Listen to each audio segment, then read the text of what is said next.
Good morning, America.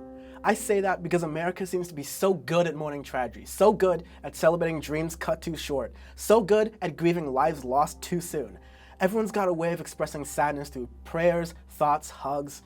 Then the days, hours even, pass after tragedies and we go back to normal, hateful and blissful in our ignorance. As a country, our favorite pastime is not football, our favorite pastime is not learning from the past.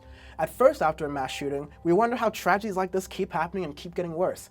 The next thought we immediately have after that as a country is to do nothing. Don't touch my guns, we'll say, ignoring the simple fact that more guns equals more gun deaths. The shooter was crazy, we'll say, scapegoating everyday non-violent people who suffer from mental illness while refusing to advocate for changes in our healthcare system to prevent calamities like this. The only thing that stops a bad guy with a gun is a good guy with a gun, we'll say, as if throwing more guns in the equation makes any sense given the simple fact I mentioned like 2 sentences ago. People say that it's the Second Amendment, we have the right to bear arms. Can I own a grenade or a tank or a predator drone, for hunting animals?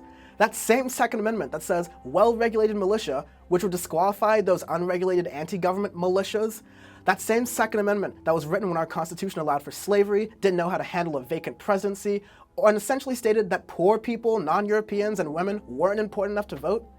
We've changed the Constitution 17 times, often changing the changes themselves because our laws have to learn from our mistakes so that our people don't repeat them. It's hard not to be complacent when shootings happen every day and go unreported and without action. We only have this gun discussion when we see it worse than usual. This time it was high schoolers. This time it was elementary schoolers. This time it was on a military base. This time it was the gay community. This time it was a large shooting. It's time to consciously decide whether one person's rights to have rapid-fire killing machines trumps another person's rights to life, liberty, and the pursuit of happiness, because right now our inaction says that they do. America, we're addicted. We're gun addicts. We make excuses for our addiction. We abuse. We refuse to not only take medicine or to get our sickness looked at, we don't even want to treat it.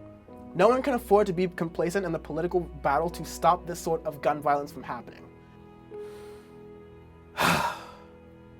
Stop pretending that you're safe. I could be next. You could be next.